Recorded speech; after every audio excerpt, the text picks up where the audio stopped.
मुझे अनुमति भर दे दीजिए माता कि मैं इसी क्षण वहां लौटकर उस दुष्ट का वध करूं। देवी कालरात्रि, शांत रहिए, स्वयं पर संयम रखिए। एक पापी के कारण इतना आवेशित होने में कोई लाभ नहीं। काल चक्र की नियंत्रक हैं आप, तो आपको तो यह भली भांति ज्ञात होना चाहिए कि यदि वो दुष्ट पापी कुपथ त्याग कर सुपथ पर नहीं आया तो शीघ्र उसका अंत सर्वथा निश्चित है। उचित है माता, यदि आप उसे कुछ और श्वासों का अवकाश देना चाहती हैं, तो वो आपका निर्णय है माता, किंतु मेरा मत स्पष्ट है। यदि आप उसे एक पल का भी जीवन और प्रदान करेंगी तो आप बहुत बड़ी भूल करेंगी माता, बहुत बड़ी भूल। हाँ, भूल की थी मैंने, आपकी पूजा कर, आप पर निर्भर होकर। तो सुधार ले अपनी भूल, मुक्त कर दे मुझे, अपनी अधिष्ठात्री देवी होने के दायित्व से मुक्त कर दे मुझे। क्यों बार बार तामसिक पूजा के बल से मेरा ही आवाहन कर मुझसे सहायता की भिक्षा मांगता है? साम दाम दंड भेद सबका प्रयोग उचित है माता, विजय प्राप्ति के लिए। इसलिए भिक्षा है ये तो भिक्षा ही सही, किंतु आपको अपना कवच, अपनी शक्ति बनाकर देवी आदि शक्ति का सामना करेगा ये दुर्गमासुर। अरे मूर्ख, माता आदि शक्ति का सामना करेगा तू? इतना अहंकार है तुझे अपनी शक्ति पर, तो उसके पूर्व उनसे तो निपट जो तेरे पीछे, अर्थात जो छिपकर आक्रमण करेंगे तुझ पर, तेरे अपने असुर। माता, मुझे व्यर्थ में भयभीत करने का प्रयास ना करें। ऐसा कोई नहीं है जो दुर्गमासुर को दुर्बल समझे, जो मुझे चुनौती देकर आगे बढ़ने का दुस्साहस करे। बहुत बड़ा भक्त बनता है ना तू मेरा, बहुत पूजा भी की है तूने मेरी, तो जा, मैं तुझे आभास करने की शक्ति प्रदान करती, जिससे तू अपनी ओर आते हुए शत्रुओं का आभास कर सकेगा।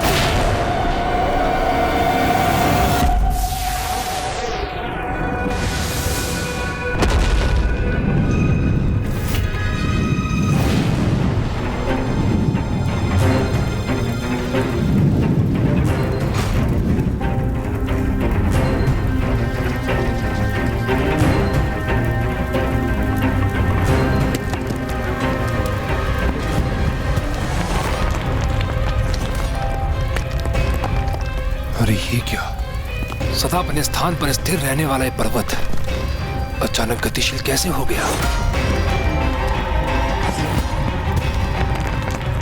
दुर्बल अशक्त दुर्गमासुर, असुर राज का सिंहासन अब शोभा नहीं देता तुझे, क्योंकि तू उसके योग्य नहीं रहा। अब असुरों के सिंहासन पर अब यदि किसी का अधिकार है तो मेरा है। अरुणासुर का अधिकार है उस पर। अरुणासुर?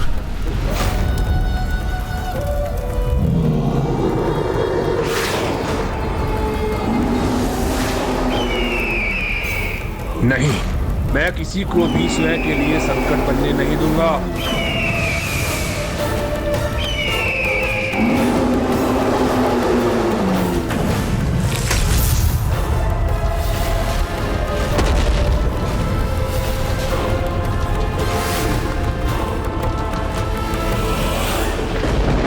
क्या हुआ पुत्र गणेश, कोई चिंता सता रही है तुम्हें? माता कालरात्रि का ये विश्वास है कि उस दुष्ट महापापी दुर्गमासुर को पल भर के लिए भी जीवित छोड़ना बहुत बड़ी भूल होगी। उनका ये विश्वास उचित नहीं प्रतीत होता आपको? पुत्र गणेश, देवी कालरात्रि का विश्वास उनके स्थान पर उचित है, किंतु दुर्गमासुर जैसे महापापियों के पापों का भार उसके साथ अन्य महापापियों के विनाश का द्वार भी खोलेगा। और निश्चित रहो पुत्र, जब ऐसा होगा तब वो उसके विनाश का उपयुक्त समय होगा।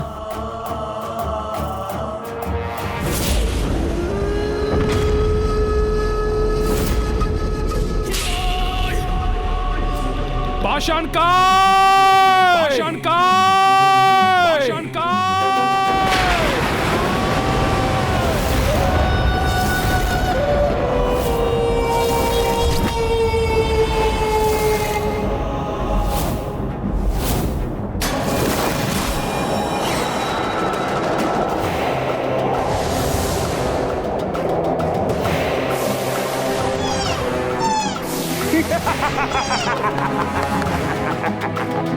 पाषाणकाय! पाषाणकाय!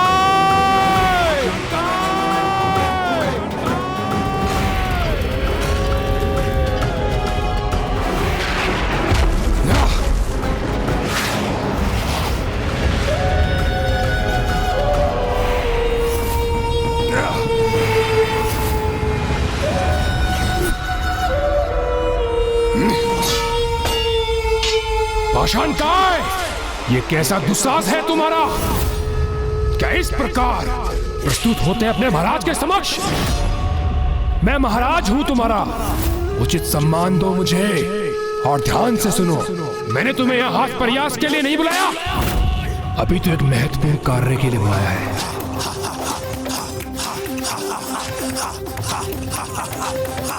जाओ, यथाशीघ्र जाकर यहाँ की सुरक्षा का दायित्व संभालो। एक द्रोही असुर मुझ पर, तुम्हारे महाराज पर आक्रमण करने के लिए यहाँ पर आ रहा है। स्मरण रहे, वो यहाँ प्रवेश करने पर तनिक भी श्वास लेने के योग्य न रहे। चिंता न करें असुर महाराज, आपका आदेश मेरा कर्तव्य है। मैं अभी मुख्य द्वार पर स्थित हो जाता हूँ और मेरे रहते कोई भी शत्रु प्रवेश नहीं कर सकेगा।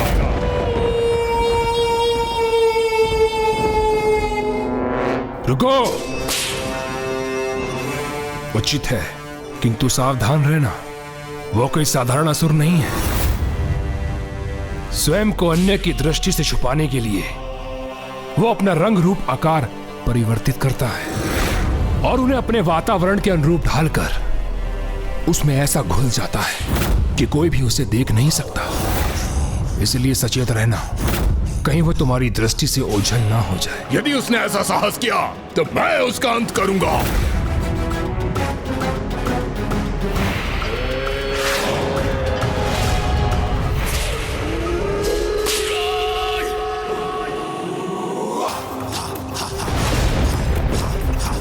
अरुणासुर, जो भी हो तुम, मेरा यह सेवक पाषाणकाय तुम्हें अपने पैरों तले कुचल कर रख देगा।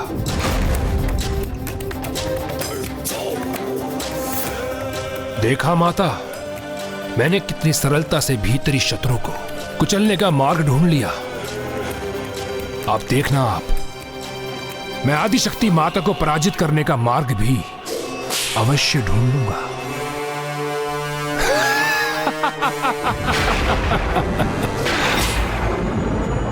माँ, प्रतीत होता है आपको जिस समय की प्रतीक्षा थी वो समय आ चुका है। हाँ माँ, क्या अब वो दुराचारी असुर अपनी सारी सीमाओं का उल्लंघन कर चुका है? हाँ पुत्र, जब दुर्गमासुर ने अपने प्राणों को दांव पर लगाने का हठ कर ही लिया है, तो फिर उसकी ये इच्छा पूर्ण करना एक माँ का कर्तव्य है। उसकी ये इच्छा अवश्य पूर्ण होगी।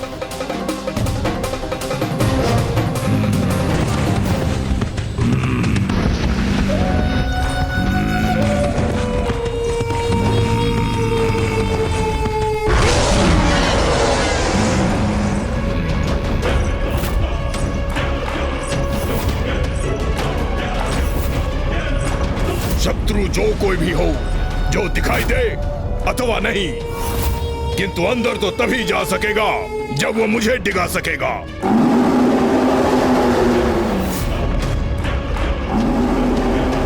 जो कोई भी हो, द्रोही असुर, सुनो मेरी चेतावनी, मुझे मेरे स्थान से नहीं डिगा सकोगे तुम। कहता था मुझे अपने स्थान से कोई नहीं डिगा सकता, लो डिगा ही नहीं दिया, अपितु अपने उदर में भी समाहित कर लिया तुम्हें। दुर्गमासुर, आ रहा हूँ मैं अपने सिंहासन पर स्थित होने, जिसका मैं ही अब एकमात्र अधिकारी हूँ। मेरे चारों ओर चमकीले आवरण होने का ये कैसा आभास हो रहा है मुझे।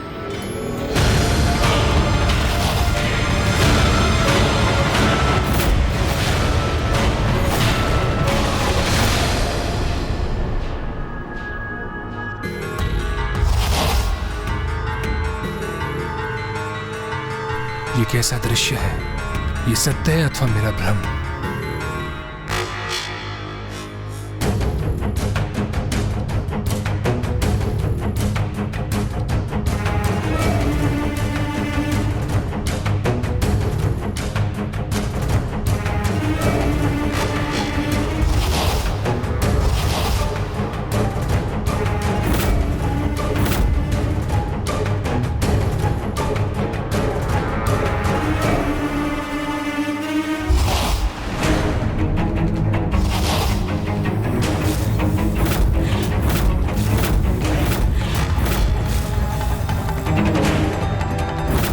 कहीं माता तो मेरी बुद्धि के साथ कोई क्रीड़ा नहीं कर रही है?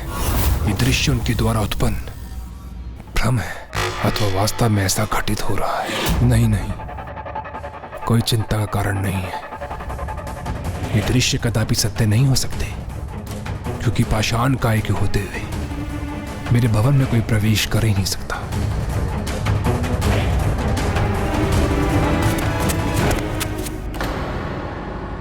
ये किसकी पश्चात की ध्वनि है?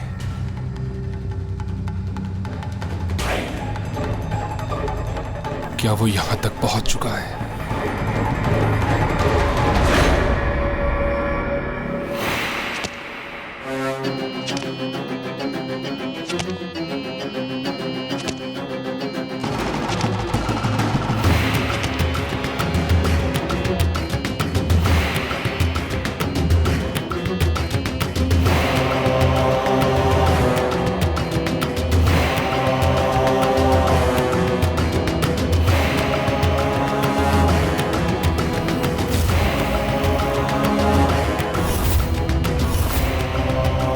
उसे देख पाने में अक्षम हूं, किंतु कोई यहां है अवश्य।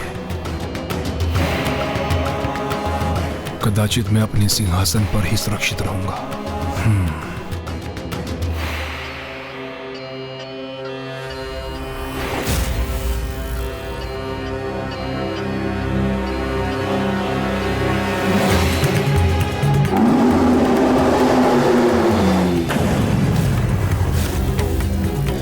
किसके श्वास लेने की ध्वनि सुनी है मैंने? यदि यहां कोई है तो फिर मुझे दृष्टिगोचर क्यों नहीं हो रहा है? कहीं मेरा कपोल कल्पित भय सत्य तो नहीं होने जा रहा?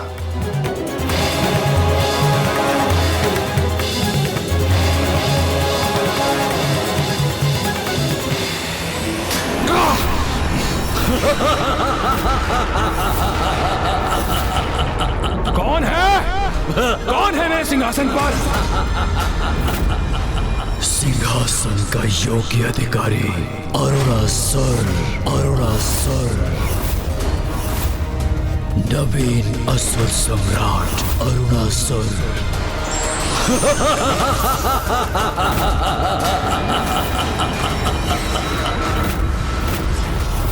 नवीन असुर सम्राट अरुणासुर, अरुणासुर।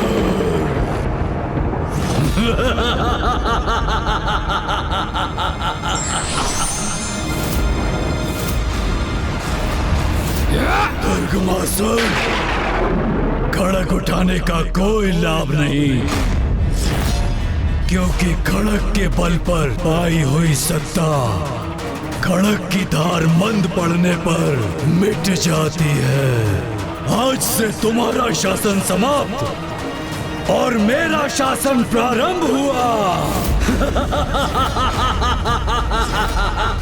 अरुणासुर, बहुत अनर्गल प्रलाप कर चुके हो तुम।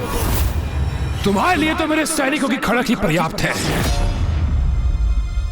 सैनिकों, वध कर दो इस दुष्ट का।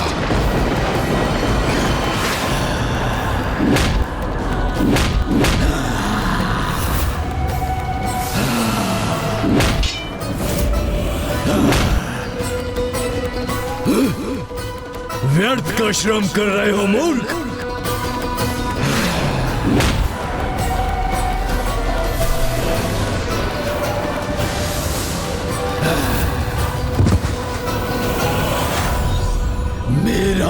तो भर चुका है, फिर इसे कैसे अपना आहार बनाता।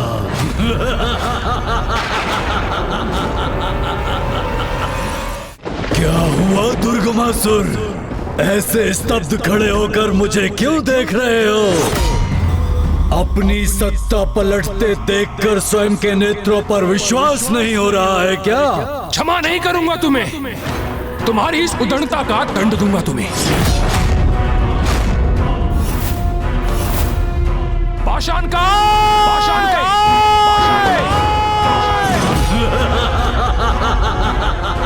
कितना भी पुकार लो उसे, किंतु वो यहाँ आएगा नहीं। मैं महाराज हूं उसका, मेरे आदेश का पालन अवश्य करेगा। उचित कहा तुमने, वो तो उसका प्रयास कर रहा है किंतु सफल नहीं होगा, क्योंकि जो एक बार मेरे उदर में समाहित हो गया वो कभी मुक्त नहीं होता।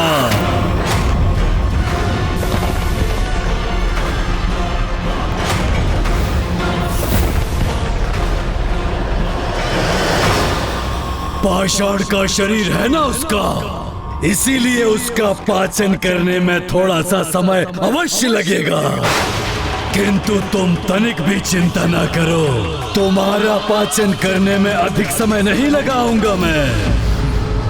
खुले नेत्रों से स्वप्न देख रहे हो तुम अरुणासुर, क्योंकि ऐसा समय कभी नहीं आएगा। मैं अभी इसी क्षण तुम्हारा वध करूंगा, किंतु उससे पूर्व तुम्हारी जीवा को तुम्हारे मुख से विलक करूंगा मैं। ना एक व्यर्थ प्रयास करोगे, ब्रह्मदेव के विशेष वरदान से सुरक्षित हूं मैं, जिसके अनुसार मेरा वध कोई नहीं कर सकता और तुम भी नहीं। मुझसे पराजित होना तो नियति है तुम्हारी, इसीलिए अपने प्राणों की रक्षा चाहते हो तो स्वेच्छा से त्याग दो ये सिंहासन, अथवा तुम्हें भी मेरा भोजन बनना पड़ेगा। कदाचित तुम भी भूल रहे हो, मुझे भी ब्रह्मदेव का वरदान प्राप्त है, जिसके अनुसार इस संसार में कोई भी मेरा वध नहीं कर सकता। वध नहीं किया जा सकता तुम्हारा, परंतु निगला तो जा सकता है ना तुम्हें, फिर आजीवन तड़पते रहना मेरे उदर की जठराग्नि में।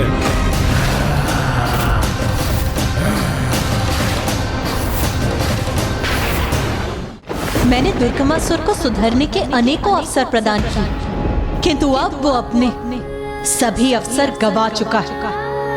युद्ध चाहता है ना वो, तो अब युद्ध ही होगा।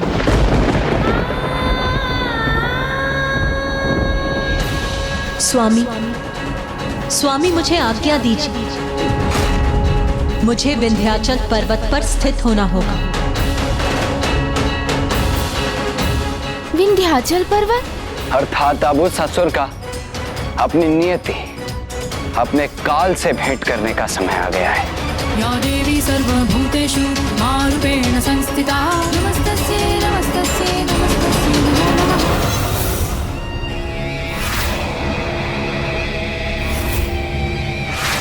ये क्या, इससे तो मैं आजीवन इसका बंधक बनकर रह जाऊंगा, सब व्यर्थ हो जाएगा मेरा अब तक का परिश्रम। मुझे इससे निवारण का उपाय ढूंढना होगा, वो भी अति शीघ्र।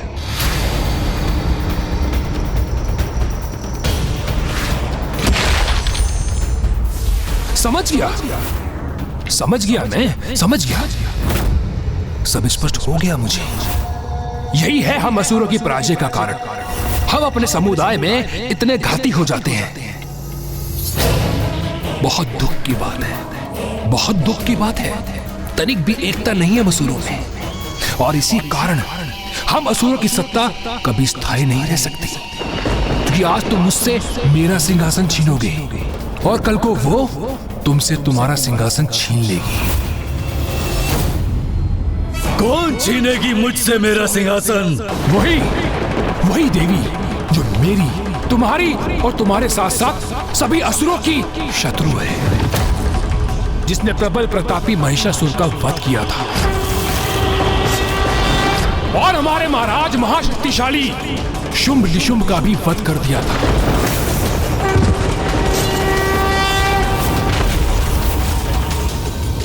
वही देवी जिसको ये सारा संसार आदि शक्ति के नाम से पुकारता है। देवी आदि शक्ति? मेरा सिंहासन चाहते हो ना तुम? अवश्य ले लेना, किंतु उससे पूर्व स्वयं को मुझसे अधिक बलशाली और योग्य प्रमाणित करो।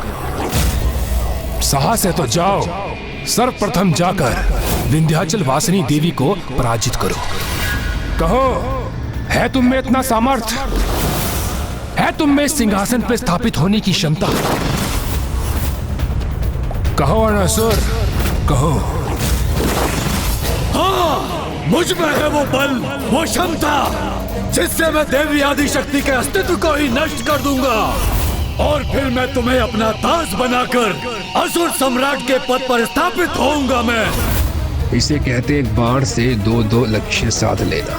अब आदि शक्ति और अनासुर के मध्य भीषण युद्ध का परिणाम होगा। अब अंत जिसका भी हो, आनंद तो मैं ही मिलाऊंगा। कहो, यह स्वीकार है तुम्हें?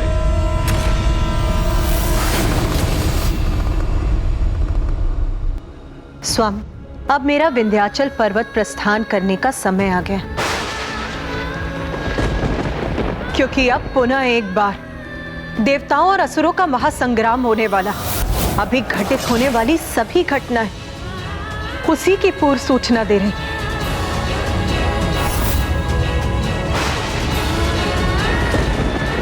अर्थात अब उस असुर का अपनी नियति, अपने काल से भेंट करने का समय आ गया है।